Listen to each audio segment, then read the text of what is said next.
Hello, Space Junkies, and welcome to What a Piece of Junk, the Star Wars podcast here on the Fandom Podcast Network. I am your agreeable host, Scott Botman, and joining me, as always, is my diligent co host, Mr. Derrick Marsh. Derrick, how's it going, man?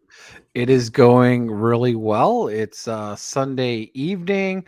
Christina and Sophia left for Chicago, so I'm just having Ooh. bachelor week for a little bit till they're back. That would explain why you had a plate full of pizza when you sat down before we began recording. Yes, because I got done gaming with some friends, so I was a little late running behind. Awesome sauce. Yes, but that's all right. We're glad to have you here on episode number 85. We are cruising on toward our 100th episode sometime in the near-ish Crazy. future. Yeah. And joining us also for episode 85 is my original Wookiee co-pilot, the man of 1,000 nicknames, our very own Dave Filclone, Mr. Miracle, and Star Wars CCG expert, Mr. Nathan Miracle, the gooey chewy himself. Nathan, welcome aboard the Drunken Gungan. We missed you last week, and we will give you a few minutes to talk about your overarching theory of Obi-Wan is just the original 6 episodes of the Skywalker saga. But for now, how has your weekend been going? Oh, it's been going pretty good. It is really hot out there. I think it's about 400 degrees, rough estimation. Yeah. We might as well be on Tatooine itself with two suns. But you did mention the Star Wars CCG. You and I had a time playing that yesterday. You certainly had a better time than I did, as I got crushed in most of my games, Yes, including one against you. Yes, but we were happy to have 6 other players join us from across 3 states for the North Carolina State Championship for Star Wars CCG. Anyone listening who played the game back in the day, the game is continuing to go and grow and plugging along with the Star Wars CCG Players Committee. So, of course, Google that up and check it out if you want to join in. There's even an online version of the game that you can play quite handily on the internet. So, if you can't gather in person with your OG friends who played, you can do it with a cool piece of software that is very faithful to the rules and engine of the game. But yeah, we had 3 states worth of players there: Virginia, North Carolina, of course, and South Carolina. So big congrats to John McFarland for winning first place and winning the state championship and some pretty cool prizes. But we're not here just to talk about Star Wars cards. Oh, who am I kidding? We're always here to talk about Star Wars cards. But tonight we're also going to be talking about Obi-Wan Kenobi, and of course Chapter 4, or I guess I should say Part 4. We don't do chapters in this show, but you guys know what I mean. Part 4 of that show. Before we jump into our usual questions, Nathan, did you want to chime in with any other observations about how Part 3 referenced or echoed Revenge of the Sith? We did talk about it a little without you last episode with Terry here, but I'm sure you've got some more tidbits. Absolutely. So there were actually some pretty major overarching things. The episode 3 is the rise of the Empire in terms of the saga, but it's also part 3 is when we first start really seeing the Empire in Kenobi. We do see the Inquisitors in parts 1 and 2, but that's kind of like seeing Maul and Dooku in episodes 1 and 2. Yeah. This is the first time we see stormtroopers and people who are outright supporting the Empire. So that is a parallel with the rise of the Empire. It's also the rise of Darth Vader. We've seen Vader a little bit in Kenobi before this, but this is the first episode that really highlights him. And episode 3 in the saga films was the first time we saw him in the armor. And also when he became Darth Vader. Right. So that was a big parallel there. Okay, cool. And I'm sure you'll have some parallels to tell us about with Part 4, because a few of those were like blindingly obvious, even for me, and most of the time I don't always pick up on these things. Let's get right into it. Derrick, I'll start with you. What was your favorite part of Part 4 of Kenobi? I really enjoy the character Tala. Mhm. I think she had some really good scenes and dialogue in this. I really kind of feel when I really enjoyed when they take some time and they really give the characters some really good conversation pieces, just like we talked about with Mando season 2 with Bill Burr, and I can't think of the actor's name when they were sneaking into To the the Imperial base there. Imperial base, yeah, the Yeah. remnants of the Imperial base. So when they give some good dialogue and some character depth, I've really been enjoying that. And so really, I like where the character is growing a bit. And yeah, so hopefully, we'll get to see a little bit more with her potentially beyond. Maybe there might be some linkage with her down with Andor, right? Yeah, that could Down work. the Yeah, line. yeah. So we'll see how that goes. But yeah, I really, like I said, I'm enjoying her character. So I really liked her in this episode. Yeah, I like Tala a lot too. I kind of thought she was done for in this episode, but she survived, which is cool. But I think for me, my favorite part of this episode was the scene where Obi-Wan traps all the stormtroopers in the hallway, and then the water is coming in and it floods, and they're all drowning there, as it were. I thought that was a cool way for him to even the odds against a clearly outnumbered segment. Guys, help me remember the black armor clad troopers. They're not death troopers. We Nope. saw uh, the Mandalorian and Maze. Not no, what's his name? Bill Burr's character, Mayfield. We saw the Mandalorian and Mayfield. They were like disguised as that type of trooper. But what are those mud troopers? Nope, those are purge troopers, Okay, and they do come from one of the video games, the one with Cal Kestis. yeah, Jedi Fallen Order. Okay, which cool. which there's a lot of parallels between this episode and Jedi Fallen Order. Right, right. So, Well, anyway, that what my favorite part was seeing Obi-Wan fight those guys, including the Purge Trooper, and then he, essentially uses the environment to his advantage. I always like when light side is aligned with nature to overcome some sort of technological deficit, where dark side has, tech and just raw Or aggression sheer and power quantity. or sheer quantity, right?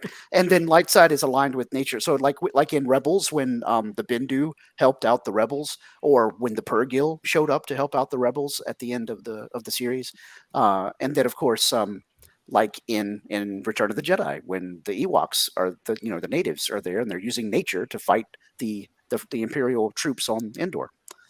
So Well, and it kind of stays very thematic with that too. If you kind of follow like the different media types that we get with Star Wars, right? The Jedi usually always seem to use nature based, like you said, and then the Sith, or I mean, not to say they couldn't use that, but typically, like you see them when they're doing like force push stuff, it's like mechanical things, Mhm. right? Like when Dooku's ripping out, and they're more likely. the pillars stuff. Yeah, and dark side always seems to be more likely, but not exclusively, but more likely to be cyborgs. So you mhm. got Maul, of course, Vader, Valance, one of the bounty hunters in Star Wars Marvel Comics. He's a cyborg. Interesting thing about Valance is he's a cyborg that hates droids. So he's got like this whole self-loathing thing going on. I just love that. Anyway, Well, and but yeah, that spills over into Luke too, mhm, because he does have the mechanical hand, right. but in Return of the Jedi, that's what he looks down at and realizes, oh hey, I'm getting dangerously close to falling to the dark side here. Yeah, Yep, you were following his supposed father's to. footsteps. Yeah, exactly. You become the thing that you hate or whatnot. Anyway, but yeah, I loved seeing Obi-Wan use that water to his advantage and just kind of, the tide shifted in the battle and literally it shifted in the Literally. hallway. And then also a little Easter egg there during that part when he's swimming in. Isn't that a Dianoga like hanging out on the side of one of the pods there? I couldn't tell for sure, but it certainly reminded me of one. Yeah, so that was the first thing that made me go, "Oh, this is an episode 4 nod with Mhm. the you have to go underwater at the Imperial base, and there's a little creekster down there, making me think of the trash compactor. And then I guess in some way the hallway filling with water and them all drowning is a bit of a reference to the whole we could be filled with water here in this trash compactor. Anyway, Nathan, Although what was I think that one was actually more of a direct reference to a scene that happens in the Fallen Order game. I will admit I haven't played through that game, so I'm not 100% sure, but I saw something about a scene where Vader's present and something similar to that happens, along with the joke of, "What? You mean this has happened twice now?" If I had a nickel for every time this happened, I'd have 2 nickels. I'd have a whole Which isn't dime. a lot, but it's weird that it's happened twice. Yeah. All right, Nathan, what was your favorite part of part 4 of Kenobi? All right, I want to be very clear here. This is my favorite part from a storytelling standpoint. Seeing the Jedi in the Amber, and particularly seeing Senube, who we know, especially if we watch the Clone Wars, we know how he helped Ahsoka. So we've got a personal connection to that Jedi. Most of the others we don't, but that was a moment that really made me sit up and go, "Oh my gosh, this is really serious." So obviously, I didn't like seeing one of my favorite characters encased in amber and quite clearly dead. But from a storytelling standpoint, that was very, very impactful. And the kid Jedi. At first, I thought that was the kid that first walked up to Anakin, but it's not. It's actually Master Skywalker. What do we do? You die, kid. You die. Anyway, and then become a trophy. yeah. But I have just recently learned that the actor for that kid is credited as the same actor as one of the kids in the first episode of this show. Wow. So if we're right that that Reva is one of those kids, then she's seeing one of her former Jedi classmates encased in amber every time she workplace. goes down there. Yeah. Yeah. Wow. So that means that they were encasing people in amber like almost immediately. Had to be. Yes. Yeah. And that's true. Even if it turns out that they just reuse the same actor and it's supposed to be a different character, they wouldn't be in the Jedi robes and wearing the training helmet for much longer after the purge. So they had to have been doing that right away. So it's almost like Lord Sidious had a plan or something. Yeah. Yeah. Okay. All right. Well, let's move on to question number 2. Derrick, I'm going to let you go first because I think you have a lot to say. What did you dislike the most about part 4 of Kenobi? Where do I start? It's not the entire episode 4. It's the series, the direction it's going, but we'll just stick with the episode and then I can tash a little bit later after we're done talking. So this one in itself is actually really, to me, the exact opposite of what Nathan talked about with the amber. Mine was that it should have had a huge impact, but I don't think it was done or written well enough, because you see Obi-Wan go through it and he kind of has a little bit of face, but then that's really it. It's like the whole interaction with it. I feel like there should have been something else that happened to really feel like Obi-Wan was in pain and he was sorry. He just kind of looked through it and he's just kind of like, like, oh, this looks bad, right? Here's my former Jedi companions, right? Here's even a former master potentially of that, worked with me or went on missions with. Here's the youngling, right? Like there should have been something that he broke down at that point to me and really shown some character development and growth, because I don't want to go too much into it right now, but like I said, the idea that he's supposed to be, I just don't feel like Obi-Wan cares enough. Like he's like, okay, this sucks, but I feel a little bit of remorse, but there's nothing like upsetting him or giving him, I'm so sorry, I failed you, those types of moments where I feel like that should have caused it. And that's a perfect scene that you described, Nathan. For you felt that, but I don't think it was portrayed very well in that scene for Obi-Wan. You think he should have had more of a freak out moment, or if not freaking out, at least being crushed. Just something like he could have like gone to his knees and like sobbed and cried or something, right? Mm-hmm. Saying like, again, I'm sorry I failed you, or something to say, I did not live up to do it. I could have prevented this, right? Because in a sense, had he done what he was supposed to do, Anakin would have never done it, right? Sidious would have never gone to power, Sure. and I mean, none in of some that would have ways, happened.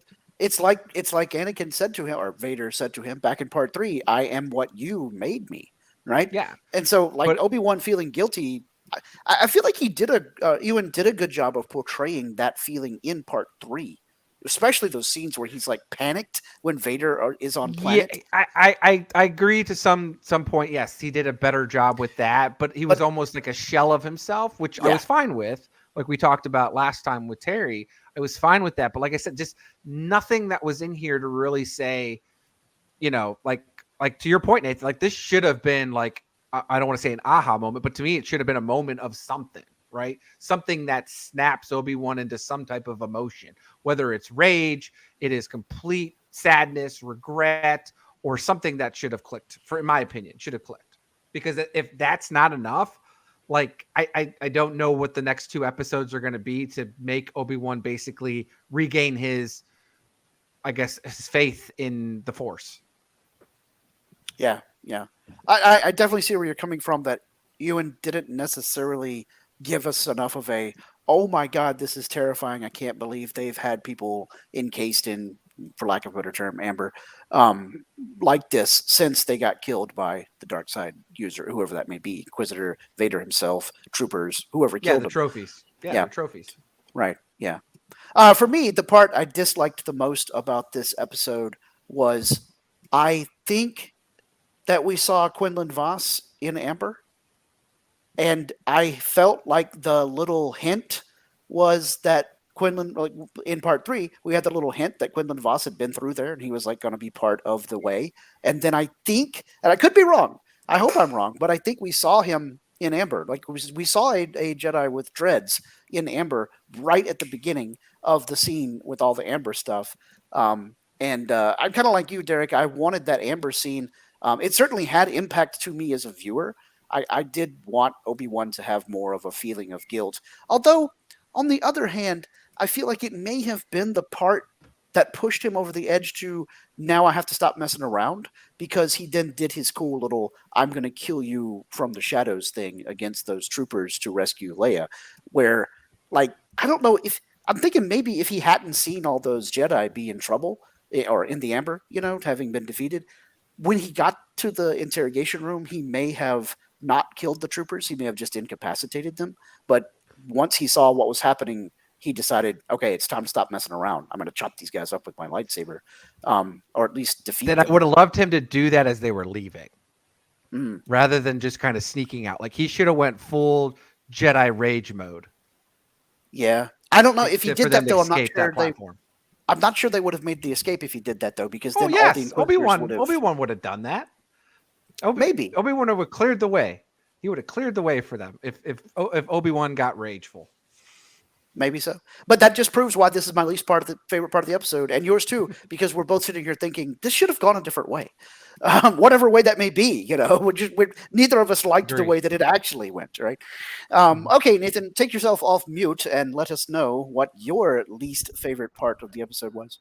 All right. Well, for me personally, I felt like there's a good chance that Obi-Wan wouldn't have gone to where Leia was if he hadn't heard Leia at that time. So I think he did kind of break there.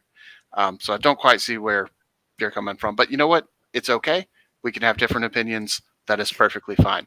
Wait, you think that because he was able to hear her crying out? I think that's the only thing that got him out of that room. Okay. I think he was so overcome with grief that he wasn't leaving that area until he heard Leia. Okay. As far as Quinlan Voss is concerned, I'm not 100% sure it's Quinlan Voss. We can't see the yellow stripe, but I hope you're right. That may not, that may be just because we couldn't get a good look at him. Yeah. So we'll see. But for me personally, the thing that I like the least, unfortunately, Scott, it goes back to your water scene that you love so much. Oh, yeah? And I did actually like that scene quite a bit until we got to the very end and Obi-Wan closed the doors and the water is rushing towards them. and not a single drop of water gets through the Oh, doors. yeah. Okay. That took me Yeah. out of it. I can see that. I can see that. Yeah. Like this just seemed like a disconnect. Like there's not a wall of water there, and nothing got through. Maybe he used the force to hold that part back while he closed the door. That would have mechanically. been cool though, right? Had he turned around and had to like force push it or something, right? And walked backwards or something, right? And we could have So- had 1996 technology for special effects like the Abyss or Deep Six, where you Something. can have the water move. Anyway, but yeah. Yeah, But I it- totally it- get where you're coming from, though, Nathan. I totally understand. He's like, and I have just escaped the tidal wave, and I'm bone dry. Yes. did not make a lot of sense.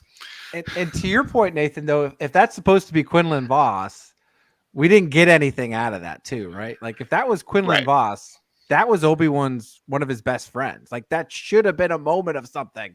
So not just Yeah, I hope I this think- is more evidence that it's not Voss, and Voss is okay. That's what I hope. that's a hope. Yeah, That's hope. I think the biggest evidence of it not being Quinlan Voss is if it was Quinlan Voss, they would have pointed that fact out. I'm hoping. Um, Yeah. If it turns out that was Quinlan Voss, and we just find out later, then that will retroactively become my least favorite part of this episode. Right, yeah. Which is a Star Wars tradition. We're going to retroactively make this part terrible. All right, anyway. We're good at that. Yeah, retroactively make the kiss between Luke and Leia terrible. Ew. Ooh. Retroactively make the tragedy on Alderaan even worse. Oh man, I like Jimmy Smits. Anyway, okay. So moving on to question numero trace. We have already mentioned a few of them, but Nathan, what other connections did you see to the rest of the Star Wars universe in part 4 of Obi-Wan Kenobi? All right, so we've got from the start of the episode to the end of the episode, basically. The whole thing is practically episode 4, at least the Death Star portions of it. Yeah, writ small. Writ Yeah. small, yeah. Yeah. So we have not Qui-Gon, Obi-Wan breaking into an Imperial facility. We've got one of our main Rescuing the characters princess. rescuing the princess. We have the princess resisting the mind probe. She has shown considerable resistance to the mind probe. Here's hoping my grandson will be better at this than I am. Nope, he's not. We have one of our main characters, Tala, posing as an Imperial. Now, granted, she's got a bit more weight Less in white that than Luke and Han did. Although now, retroactively, we know Han was an Imperial. Oh, So yeah. he should have known not to have that boring conversation. Well, wasn't he more Air Force, so he wouldn't He- know he- ground military like the plasma? Well, he wanted to be Air Force. They yeah. stuck him on the ground. I think, Nathan, your point is torpedoed by the fact that Han was an Imperial, but he was a really terrible one. Touche. Yeah. You know what? You're right. Point torpedoed. So one of the more interesting parallels, Tala, when confronted, tells Reva the wrong planet, much like Leia told Tarkin the wrong planet. Dantooine. Yeah. Okay. Yeah, she That's tells them cool. they're on Florum, which that call outs to Hondo Onaka. That's where his pirates were back in the Clone Wars. Hopefully not there now, because the Empire might go blow that place up. But because they did send scout vessels out to Dantooine, so Mhm. there's a parallel.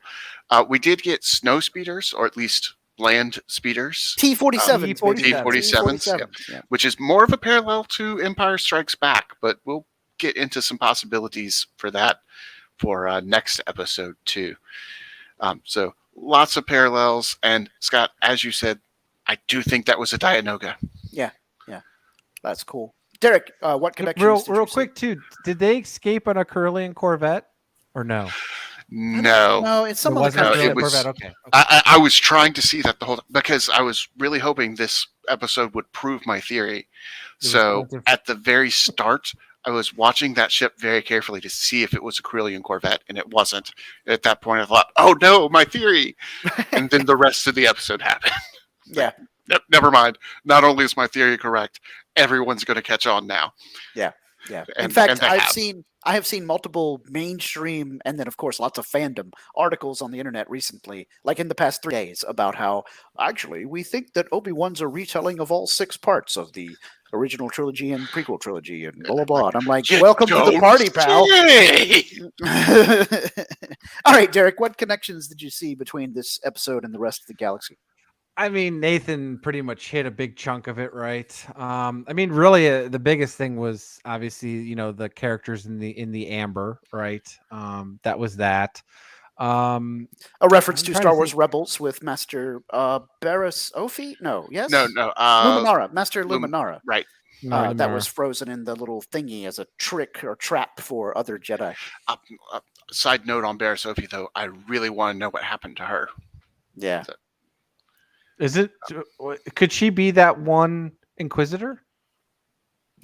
That's the one. The fourth sister? Is that the fourth sister? I don't know. I didn't know if she had tentacles. I thought there was just tubes coming from her. It wasn't tentacles. Is it tentacles coming out of her head? Those are tentacles. Okay, then She's never mind. It another wouldn't be her. species. Okay, She's the That's same fine. species, I believe, as Depa Depa-Blaba. Bilab. Yeah. Okay, that's which fine. is not the same species as Barriss Ophi. No, it's not that. I couldn't remember if they were tentacles or tubes coming out of her head. So, but that would be kind of cool if it was her. We haven't gotten a clear enough shot of her for me to confirm that, though. Trying to think. I mean, like I said, Nathan covers a lot. Even talked a little bit about Jedi Fallen Order, and some of the links there. My big thing was the T-47s, right? Mhm. I really was hoping, and this didn't happen. This is another thing that upset me. Was O'Shea Jackson Jr.'s character. I Mhm. thought at first was Saw Gerrera, Oh. but it was not. Oh, yeah. That would have been cool. 'Cause But it would that also would have been that would have been cooler, right? That Yeah. would have been cooler Yeah. than what we got with just some And random see, last Reckin or episode, character or something. and last episode, I yeah. was hoping he was going to be portraying Quinlan Voss, and Or that's not Quinlan happening. Voss, right? So, but Yeah, I thought he was going I to do- portray a younger Saw Gerrera. So, I do think it's going to be important going forward that these were civilians and not freedom fighters. Mhm. But yeah, I would have liked to have seen Saw Gerrera. And, Yeah, and still to me, would that like would to have see been- Saw. Yeah. well, we're Well, if- supposed to, I think, in Andor. I was going to say we'll probably see him there, and then if we get Obi-Wan season 2, they might have him cross over more with other Yeah. characters like that. Well, because that was the thing. Like, this would have been the perfect, because it would have been like 8 years before Rogue One, where Rogue One, he's more of a cyborg, right? And he's obviously, Forrest Whitaker's obviously older, so it, portrayed it. But that to me would have been kind of like where he could have still looked kind of young, right? I'd love to get some info on how he got to the point where he was in Rogue One. Oh yeah, absolutely. I mean, that's what we're hoping we'll get, maybe in Andor, right? Some of that backstory between that and more about how the Rebel Alliance forms, right? Because really, there's not a whole lot that we know of on media other than through books and stuff, essentially. But yeah, like I said, that to me, like I said, was some of the things that Nathan talked about. And like I said, some of the other things that I just mentioned briefly. So for me, the big connection that nobody's mentioned yet that I was like, oh, hey, in keeping with the whole, this is a new hope, Brit Small, at the end when Reva is all like, I let him go. And that really helped mollify my whole thing with the, let's sneak Leia out of the Imperial base run by Fortress Inquisitorius. We're going to sneak her out under my raincoat, right? I was like, this can't really work. And then it worked. And I was like, oh, man, the Empire is really a bunch of bungling. Oh, okay. It's just like in episode 4 when everyone's There's only like, one explanation for the ease of their escape. Yeah, Stormtroopers have the worst aim ever. And I'm like, well, only when they're told to miss, you guys. Come on. And so the whole I let them go thing, nice reference to episode 4. And then maybe, just maybe, a cute little in joke of this is where Vader got that idea. And he's all like, actually, Tarkin, I have a plan. And then Tarkin is all like, this had better work, Vader. I'm taking it all for risk, letting them go. Which is great. It's not only is it a callback to episode 4, the first Star Wars of all time, but it's also a callback to all of the stuff that inspired George Lucas to write Star Wars in the first place, and that is, of course, Flash Gordon, where often Ming is so arrogant that he's all like, he has no chance of defeating my royal Mongo god. I'll let Flash Gordon go today. Later, Clytus, I like to play with my food for a while. So there you go. That's almost a direct Well, then quote you get Vader's quote too, right? I underestimated you, third sister. Yeah. So Yeah. Which brings up one other parallel that I was waiting to see if either of you guys caught on to. How often have we seen Vader start to choke somebody and then not kill them?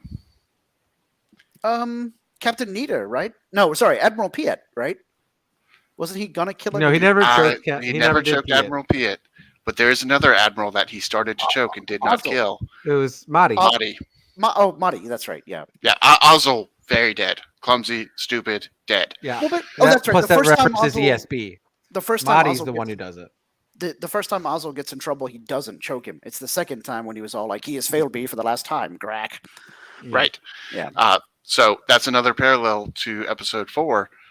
Oh yeah, yeah. Because Vader But he should starts have. to But he choke should have somebody and picked. doesn't kill her. Yeah, but he didn't pick her up though. Or he didn't. I mean, granted, I get it's 45 years later, but still, he just would have been choking her instead of picking her up. Because then it would have been cool if he actually would have came over and picked her up and choked her like he did with the first at the beginning of the With, movie. Captain Antilles. Captain Antilles, yeah. I'm going to choke you Captain the Antilles. old-fashioned way. That would have been cool. Yeah, but this was more of a parallel to Mahdi, not to Captain Antilles. I think part of that, part of the I reason guess it could be both. It could be both, right? Could be. Yeah, but he does lift Captain up Antilles Mahdi. was dead. Well, yeah. He does not lift Mahdi up into the air.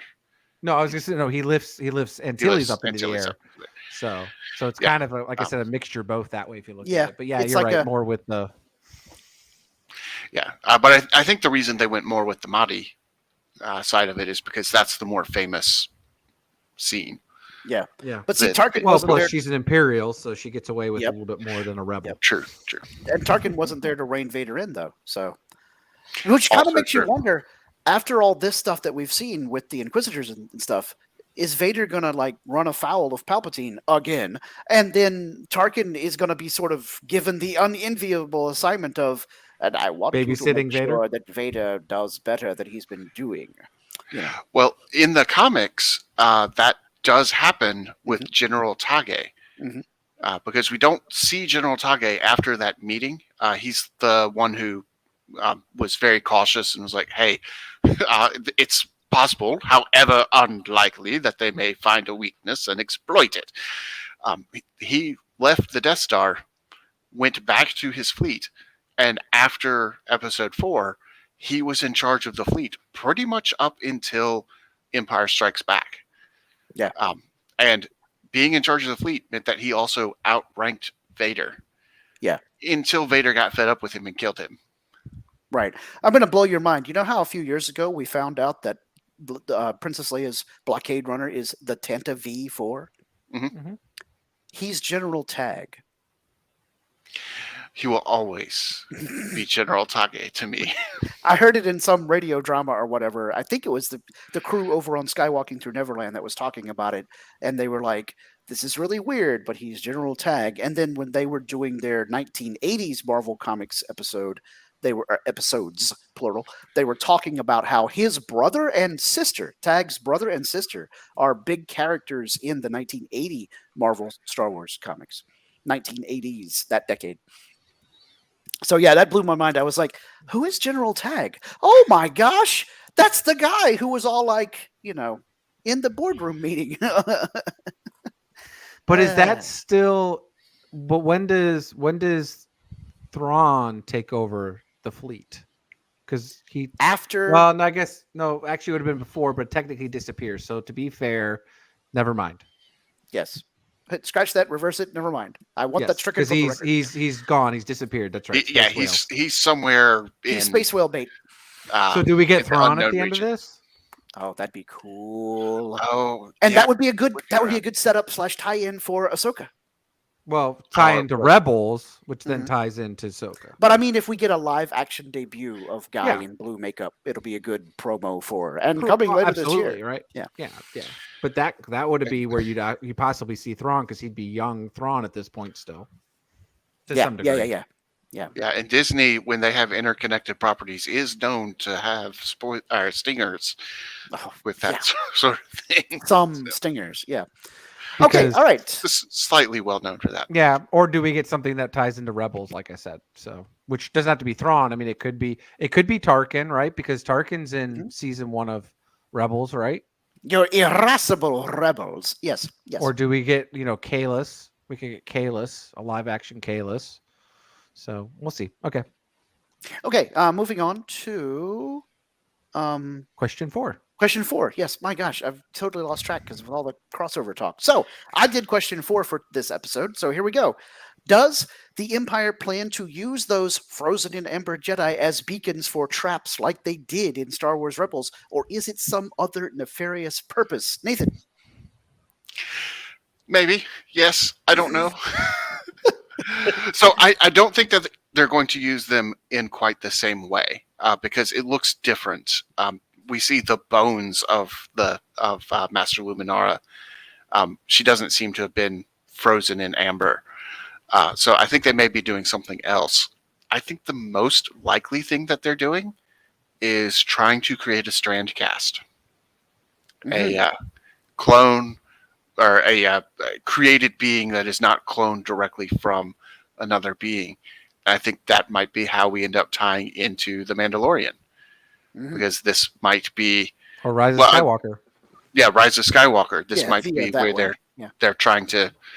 They're trying to get Grogu for the same purposes as what they're using these Jedi for. Well, it ties into Bad Batch. Yes. Yeah, well, cloning. Now that we have determined that they were definitely doing this right after Order 66, it could absolutely tie into Bad Batch. Because this is what Palpatine meant when he said that he had learned the secrets to cheat death. It would have been really cool if they would have had one of the Bad Batch characters in there.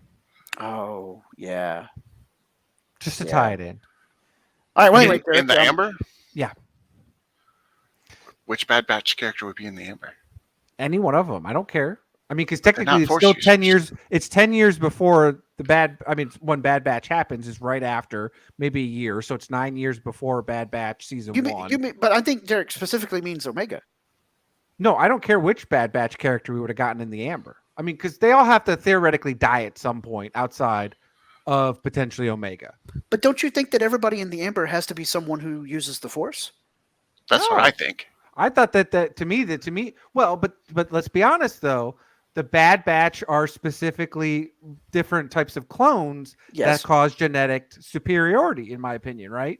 So why not have Hunter or Wrecker, right? Because you want to take that clone specimen and figure out what made them super. Because then if you take a Force user and figure out why they were super, make a Force user super clone. And so now we'd make a perfect Emperor by combining the DNA from Genghis Khan, Caesar, Dracula, and Sergeant Slaughter. Why not? Oh, I'm sorry, wrong Emperor. That's Serpentor. My bad. But you know what?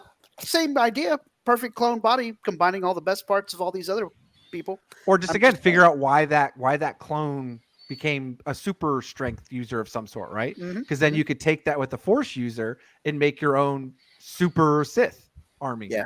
Reminds me, Nathan, I got to get you to watch Serpentor Arise one day so you can see the whole thing where they try to steal Slaughter's DNA to add to his clone body.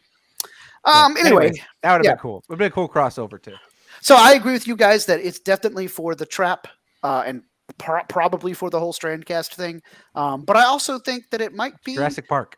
Yeah, right. It's already Amber. They're saying that the Jedi are dinosaurs. Get it? It's a metaphor. All right. So, no, I'm just kidding. Wow. We got a dinosaur in episode 2. We did. Yes. Anyway, I think the last thing, or one other thing, that the Empire is having them in Fortress Inquisitorius for, as a Warhammer 40,000 player, by the way, when that guy said Fortress Inquisitorius, I was like, give me all the things. Anyway, so I think they're using them just to harvest dark side energy from their suffering or even the memory of their suffering.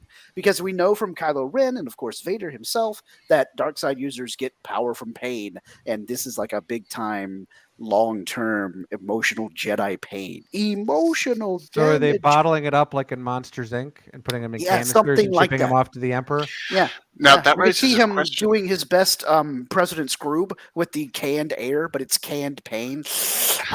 Excellent. Do we know for sure that these characters are dead?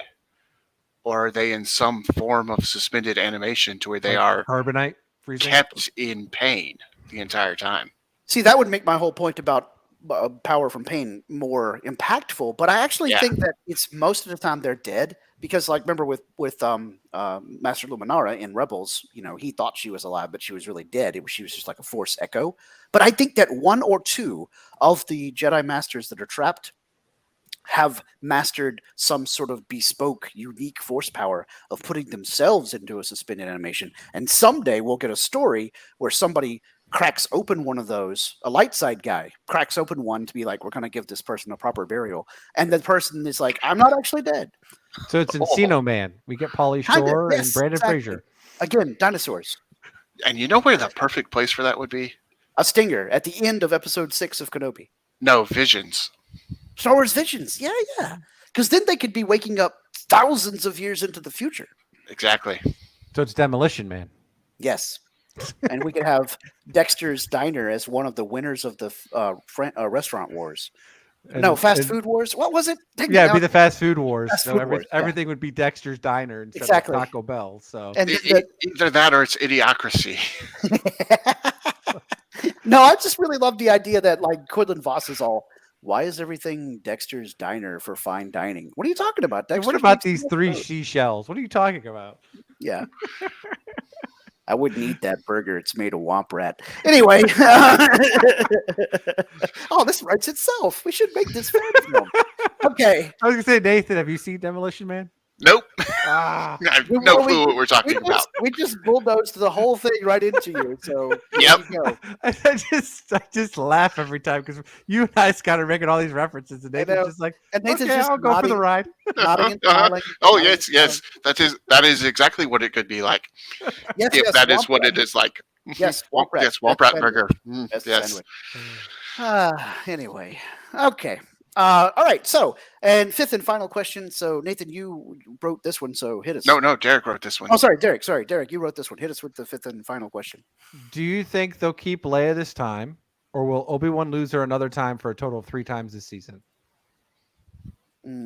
So, since That would be the end of episode 5. They lose her and then have to go save her yet again by the end of episode 6, which is so the final since episode. we're going to say part 5 of Kenobi is going to mirror episode 5, The Empire Strikes Back. Somebody's getting frozen in carbonite. I'd say that no, but somebody will, but it might even be that Amber stuff, but it won't be Leia because Leia has to watch it happen so that she can be all "I love you" and somebody can be all "I know." So it's gonna be Obi-Wan. Obi-Wan has been frozen in carbonite before Hmm. in the Clone Wars. This is a great question, Derrick. I don't think it's gonna be Obi-Wan that gets frozen this time around, though. I think it might be Tala, and she's gonna do it on purpose, not necessarily to save the day, but to sneak into somewhere that she ordinarily couldn't go. Which that is what they did in the Clone Wars. Because Obi-Wan's gonna teach her some sort of force trance to where she won't die. Yeah, that's what I'm going with. So to answer your question and the actual point of your question, no, Leia will not get lost again this time. But somebody else will. All right. Well, I'm going to say yes and no. I'm going to say yes, she does get lost, but not as you said it, Derrick. I think she is going to get captured at some point relatively early in the episode. After all, they are tracking them. And we are going to follow along with episode 5, but she's going to be rescued by the end of it. Because in episode 5, Leia and Han and Chewie are captured by the Empire, but by the end, Leia has escaped. Hmm. So I think she is going to be captured. I think Obi-Wan and Reva are going to have a little confrontation, and then we're going to get a lot of backstory on Reva. Mhm. Kind of like Episode 5 is where we learn that Vader is Luke's father. This is where we're going to learn that Reva is that kid from the first episode. But it's going to be framed in such a way of Reva was tracking them, Reva caught up to them, captured Leia, she and Obi-Wan have the fight. Hmm. Okay. All right, Derek, what's your answer to your own question? I mean, I think she's going to get captured again. So Okay. I just, one way or another, I think that's how they're going to do it. She's going to get captured again, and they'll have to go save her for a third time because that seems to be all they're going to do. I mean, to be fair, that's kind of what the movies do too. Yeah, she gets captured in episode 4. She gets captured in episode 5. She gets captured in episode 6 by the Ewoks. And Jabba. Oh my gosh, and Jabba. Oh, how did I forget the metal bikini? Holy crap. Yeah. So Yeah, never mind. I'm changing my answer. You're onto something, Derek. Leia will get captured so that it feels like a Star Wars story. Because then the other question is who loses an arm? Oh yeah. Yeah, because that's not going to be Obi-Wan. Is it going to be Tala or is it going to be Reva? It's going to be what's Ice Cube's son's character's name? It's going to be him. O'Shea Reckon Jackson or something like him. Yeah, whatever his character's name is. It's going to be him. It's going to be him. That's my prediction for the limb loss, and it'll be. If it was Saw Gerrera, it would have been perfect. We would have been like, yeah, it's going to be Saw Saw Gerrera. could show up next part. I mean, just because we haven't. Yeah, but who are you going to get to play that? I mean, I guess you could get Forrest Whitaker to reprise it and do the whole. I have no idea. Deep fake. But crazy theory here, and there's practically zero chance that this is right.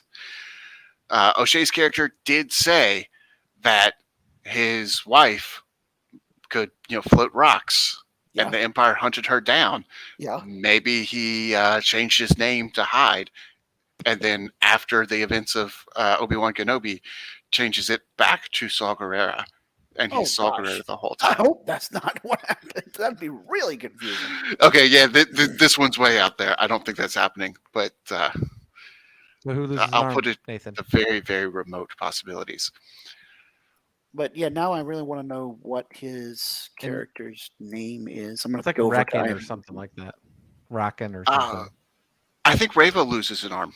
You think Reva? Because I think we have almost the opposite of Episode 5. She and Obi-Wan face off, and Obi-Wan cuts off her arm to disarm her, and then they have the conversation of, "I'm your father." Yeah, you don't even know who I am. Like, I know enough. I know you hunted the Jedi. Like, no, I am the Jedi. Yeah, you're right, Derek. O'Shea Jackson, his character's name is Roken. Roken. Roken. Okay. Roken. And then, which bounty hunter do we get? Zuckuss, I hope. No, Forlom. Oh, actually, both. Zuckuss and Forlom. Yeah. Forlom comes back, and Obi-Wan's all like, "Not you again." And he's like, "I'm not alone." Roger. And then Zuckuss shows up, and he's all like, "What the?" Well, Forlom shows up, and Obi-Wan's like, "I thought you got blasted," and Zuckuss is like, "Yeah, hi, I fixed him." This one has fixed the droid. Yeah, because that's how Gond talk. Okay. Interesting. All right, man. Now I'm just reeling from the whole revelation that it's not a Star Wars story unless Leia gets captured. That granted, in the captured twice in Episode 6. Well, and to be fair, I mean, did that theoretically happen in the first 3 episodes? But it was Padme. Let's see. I mean, in some sense, Padme got captured in the Phantom Menace because they had to rescue her from the Trade Federation. She certainly got captured in Attack of the Clones because they were all in the arena. The Geonosians. Did she get was captured? 3 the assassins, but they didn't capture her? They tried to assassinate her, but they never captured her. I don't think she got captured in 3, unless you want to count Vader taking her, or yeah, she got killed. She got kind killed. of worse, you know. Yeah. Yeah. Interesting. Anyways. Which again, if you lean back toward the source material, Flash Gordon, Dale Arden's only purpose was to get captured. We could have some huge debate about female character agency, blah blah blah, but I don't want to do that with a space opera. It's not always a female character, because once we get to the sequel trilogy, it is Rey in The Force Awakens, but in The Last Jedi, it's not only Rose, it's also Finn and BB-8. Yeah. Yeah, and then Rey subverts it in The Last Jedi by letting herself get captured to go. True. Kind of like how Luke let himself get captured in Return of the Jedi. Yeah. Because that portion of The Last Jedi, all the portions with Snoke are moved forward one movie. Mm-hmm. The Force Awakens parallels Empire Strikes Back, and The Last Jedi parallels Return of the Jedi when it comes to Snoke and Palpatine. Well, yeah, and then but The Force Awakens is the New Hope, though, 2.0. Let's be honest. Outside of the scenes with Snoke. Mm-hmm. Yeah. When Snoke's there, I see what you're saying. That part is The Empire Strikes Back, because we never see Palpatine in Episode 4. But shows up, gives a shocking familial revelation: your son is alive. I mean, your father. And a hologram. As a gigantic hologram, tells the military side to do something, and then bugs out. Yeah. And then Rise of Skywalker, it's kind of hard to make parallels. I mean, you can make some parallels. No, that's super easy to make parallels. Rise of Skywalker to... Sorry. In The Last Jedi, it's easy to make parallels to Return of the Jedi. Yes. Sorry, yes. I'm talking about Part 9. Yeah, Part 9 parallels are much harder to make. Yes, and that's part of the reason why people don't like it so much. Yeah. It's because we can't make it fit into our ring theory, and therefore it feels like it's not really part of the story, except for like one or two little pieces. But anyway, that's not what this podcast is about tonight. So, that was a really good fifth and final question, Derrick. So thank you very much. So we're going to let you guys all digest that for a few minutes while we head on over to a little commercial break and let Kevin tell us all about all of the other shows that you can hear right here on the Fandom Podcast Network. Thank you for listening. We hope you're enjoying this podcast. We'd like to continue to feed your ears by inviting you to listen to these other great shows on the Fandom Podcast Network.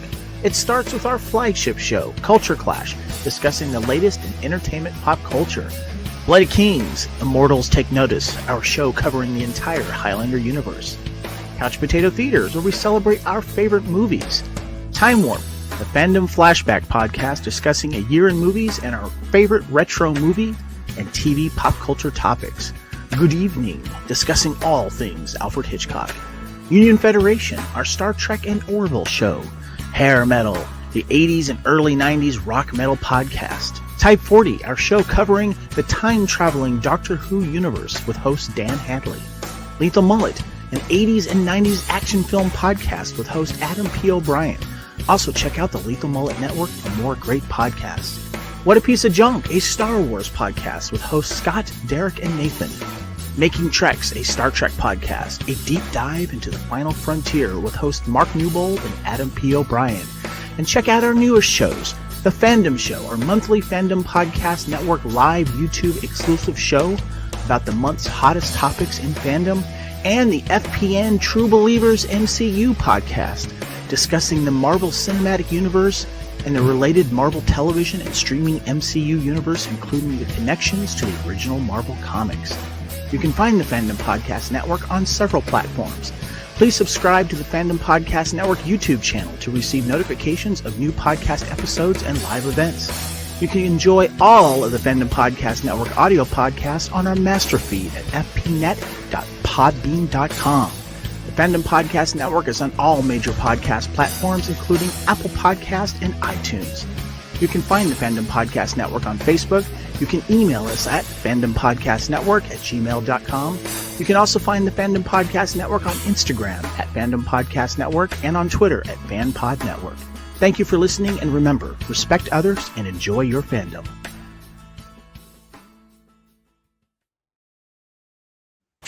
All right, great. Thank you so much, Kevin. I'm sure you guys will want to check out those shows. And if you are a Star Trek fan and you've been watching Strange New Worlds, you know how great that show's been so far. And if you are a Star Trek fan who hasn't been watching that show, you definitely should be, because it's really, really good. All right, so we've got a little bit of Star Wars news to discuss this episode, you guys. First and foremost, there is a story coming out of Star Wars Celebration about some of the stuff announced out there. And that is that here's the headline from SanFranciscoGate.com, or SFGate.com. Disneyland may have fixed the, quote, biggest problem of Galaxy's Edge, or introduced more Star Wars chaos. And guys, what this is talking about is that The Mandalorian, Grogu, Boba Fett, and a few other people from the Mandoverse, or the most recent streaming series, are gonna start being characters that are bopping around at the Galaxy's Edge section of Disneyland. So this is out in California. But heretofore, guys, Galaxy's Edge has been focused on the segment of time where the Resistance is fighting the First Order between episodes 8 and 9 that we were just talking about.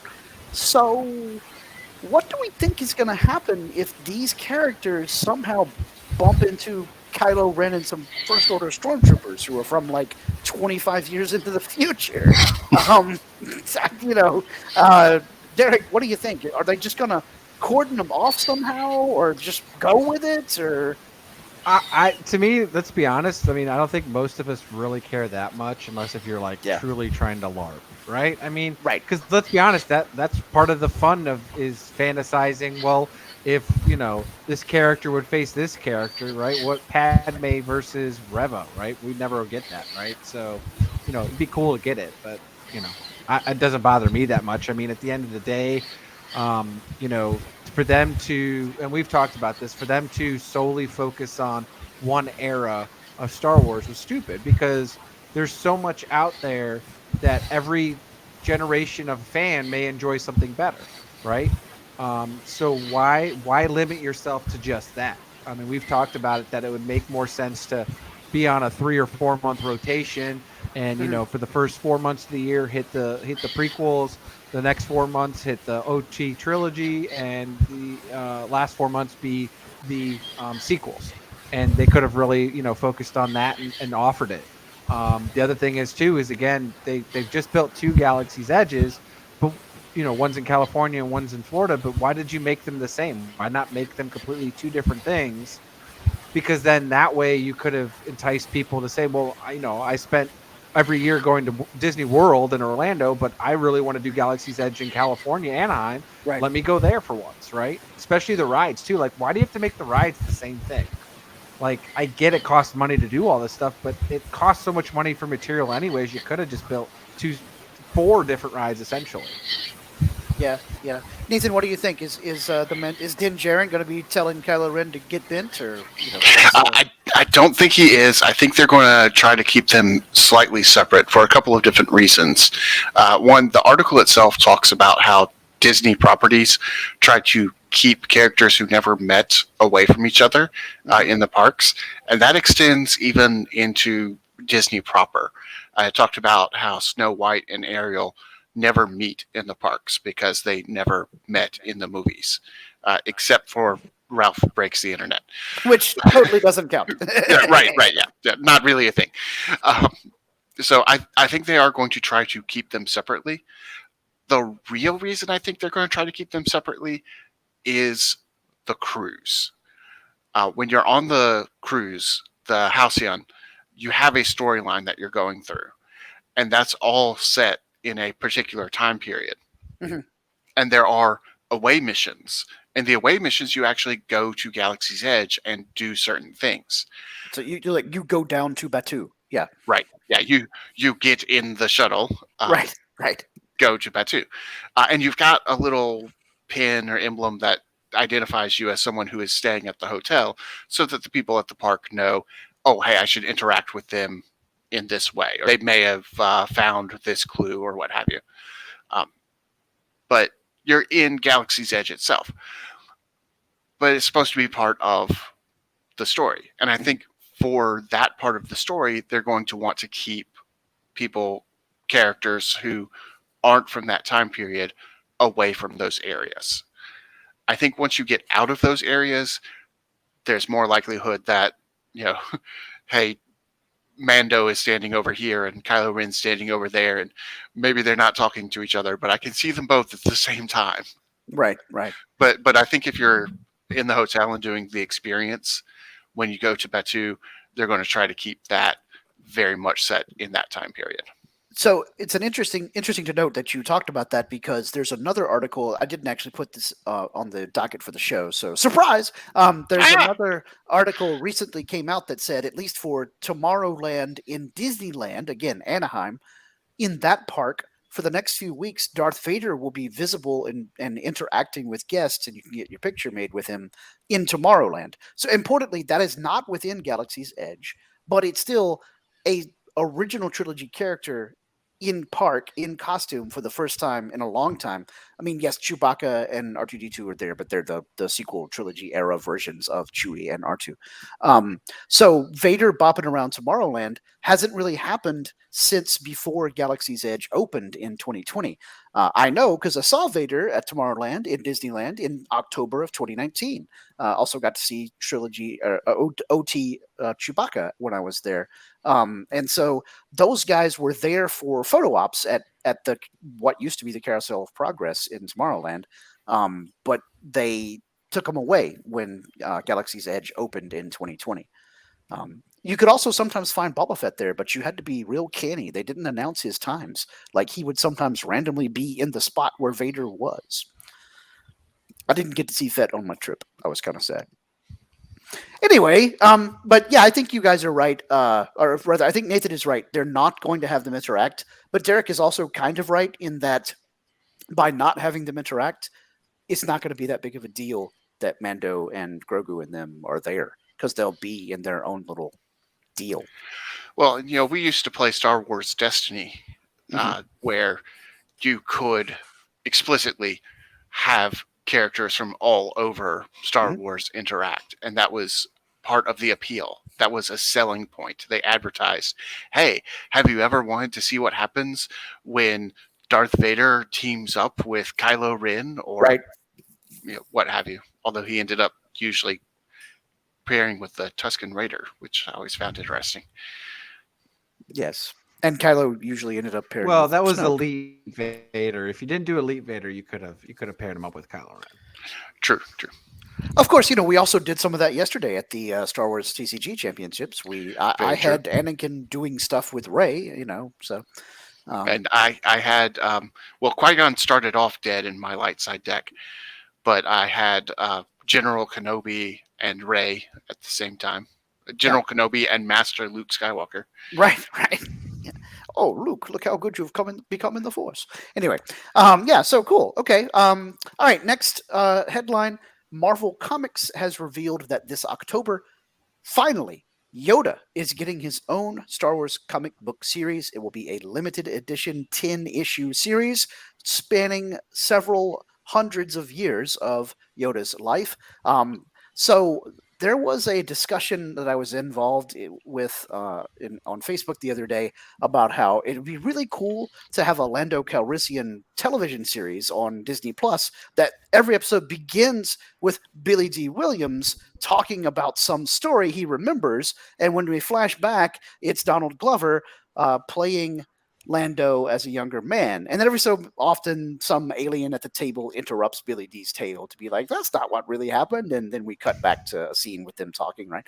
Well, the Yoda series is going to be a similar idea, because it's going to be bookended by old man Yoda on Dagobah reminiscing about stuff that happened earlier in his life. And when 900 years old you reach, plenty of life you have to recap. So the first few issues are going to be set in the era of the High Republic, when Yoda was a younger Jedi. And then the next group When is I going to was be, a younger lad. Yes, the next group will be when he's in the Clone Wars, and so on and so forth. I know Derrick's not huge on Star Wars comics. Of course, I am, because I do. comics I just Star don't Wars. do them all. Right, exactly. And at this stage, you can't do them all. It's almost impossible. But Derek, what do you think? Yoda, I was amazed that he hadn't had his own dedicated series before this. That is surprising because I would have thought that they would have had something in the extended universe, at least under Marvel, or somebody would have had something, but maybe not, I guess. So I don't even Dark Horse didn't do a Yoda standalone series. So yeah, but no, I mean, it's cool, right? I mean, I'm all for it. So, that's again, are we going to see young Yoda with hair, long wavy hair, right? And he's going to be doing a hot rod, right? So, I mean, the cool thing is there's a lot of cool stuff that they could do. Because obviously it spans quite a bit, right? So, but we'll see. I mean, I'm fine with it. Just give him some good stories and some good action stuff, and there'll be good illustrations. And yeah, Nathan, are you excited at the possibility of seeing another Yoda story in the Clone Wars era? Because we know that the middle chunk of this will be Clone Wars Yoda. Well, I'm going to say the same thing that I say pretty much every time we talk about comics on here. I should really get into that. I should put in a pull list and read it. And I'm probably going to do the same thing that I do pretty much every time we talk about Star Wars comics on here. Not do that. I'm gonna sneak onto your iPhone someday when you're at my house and install the Marvel Comics app and subscribe you to it so that every time there's a new issue, your phone will ding and be like, "Would you like to read it right here, panel by panel?" Because that's how this app works. And maybe I'll finally get you to read comics. Here, let me quote another movie that the you've never interesting thing about that is I do that for DC. Well, there you go. So I just need to do that for Marvel too. And you can do it specifically for Star Wars. There's a whole separate Star Wars comics app. It doesn't have to be Marvel Unlimited. I should definitely do that. Yeah. Will I? I give it maybe 15% chance. All right, Derek, we're going to quote another movie that Nathan's never seen. I tried to teach you how to handle comics in the 5th grade, but you wanted to play T-ball. It's you're right. For those of you playing along at home. All right. Okay, well, as Kevin Smith weeps into his coffee because Nathan's never seen Mallrats, we can move on to Derrick's favorite part of the show that we have sadly not had much time for in the last few episodes, but that is, of course, what Star Wars t-shirts are we wearing? Derrick, what are you wearing this episode? Oh, the best just one ever. Sporting a What a Piece of Junk, right? Yes, so, the best one ever. The What a Piece of Junk blue. Which you can get on the T Public website. So that's right. Nathan, what are you wearing for Star Wars shirt? I am wearing my Trapper Wolf shirt with the wolf head on it and the logo behind it. One of my favorite Star Wars related t-shirts because, well, I'm Dave Filcloni. Yeah. A shout out to Terry, who got you a cool Trapper Wolf enamel character pin at Star Wars Celebration. Yeah, she also got me a Chewbacca Funko Pop. I mean, I paid her back for that one, but she did obtain it. So thank you very much, Terry. Yep. And I had fish tacos for dinner tonight before the show, so I'm wearing my taco-inspired Star Wars crossover shirt, Juan Solo from Chuy's Mexican restaurant. It has Han Solo standing on Tatooine with the classic Western backdrop, but instead of holding his blaster pistol, he has a red chili pepper, and he's wearing a sombrero. Because it's not Han Solo, it's Juan Solo. So shout out to Chuy's and excellent fish tacos. All right. Well, as Derrick said, you guys can get your own cool What a Piece of Junk t-shirt, mouse pad, iPad case. They don't make iPod cases anymore. Or maybe even a coffee mug from over at tpublic.com. Just head to that website and search up the Fandom Podcast Network in the search bar. Derrick, please let people know where they can find the show out there on the old interwebs. You can find us on the fpnet.podbean.com, the Podbean app, Spotify, iTunes, Google Play. You can also find us on iHeartRadio and pretty much anywhere where you can download any type of podcast. So we would really appreciate it if you go there, download it, and leave us some type of review on whatever application you are downloading that podcast off of. Obviously, the iTunes 5-star reviews would be great because the more we get there, the less we have Kyle and Kevin and the rest of the Hut Cartel after us. So we can pay this piece of junk off on the Drunken Gungan. But we'll keep chugging along regardless of whatever type of reviews we could get. But again, the better review, the more chance that people will find the podcast and really appreciate it. and the less chance we end up encased in amber. Yes. And Amber, we do. carbonite at the bottom of the Dune Sea. Either way. Yes, and of course we do have a Facebook group if you want to check us out and talk to us between shows. Derrick runs that for us. Just look for What a Piece of Junk, a Star Wars podcast on Facebook. You can email us between shows. I check the show's email. It's whatapieceofjunkpod@gmail.com. I run the show's Twitter at What Wars, and then on Instagram we are part of the Fandom Podcast Network account. So, yes, we want to thank all of you for listening and joining in on this episode. Please remember to hit us up on social media. Derrick, where can folks find you on social media? Find me on the Twitters at HoodieDM83, which you can see right here. And Yes. if you're doing this on the webcast, I guess, or YouTube's-ish videos, you can also find me under Derrick Marsh under Facebook for my real name, and obviously on the What a Piece of Junk of Star Wars podcast. Nathan, where can the listeners find you? You can find me on Facebook under my real name, Nathan Miracle. You can also find me on Instagram or Twitter at Gooey Chewy, GOOEYCHEWIE. And Scott, where can people find you? Well, I'm on Facebook under my real name, Scott Baltman. You can find me on Twitter at this handle here, Scott, at Scotticus Max. I'm also doing the show's Twitter, and I do write my own science fiction novels, and you can check out my author website at writegreatscott.com. But until next time, thank you all so much for joining us, and please always remember to respect each other and respect each other's fandom. All right, Nathan, punch it.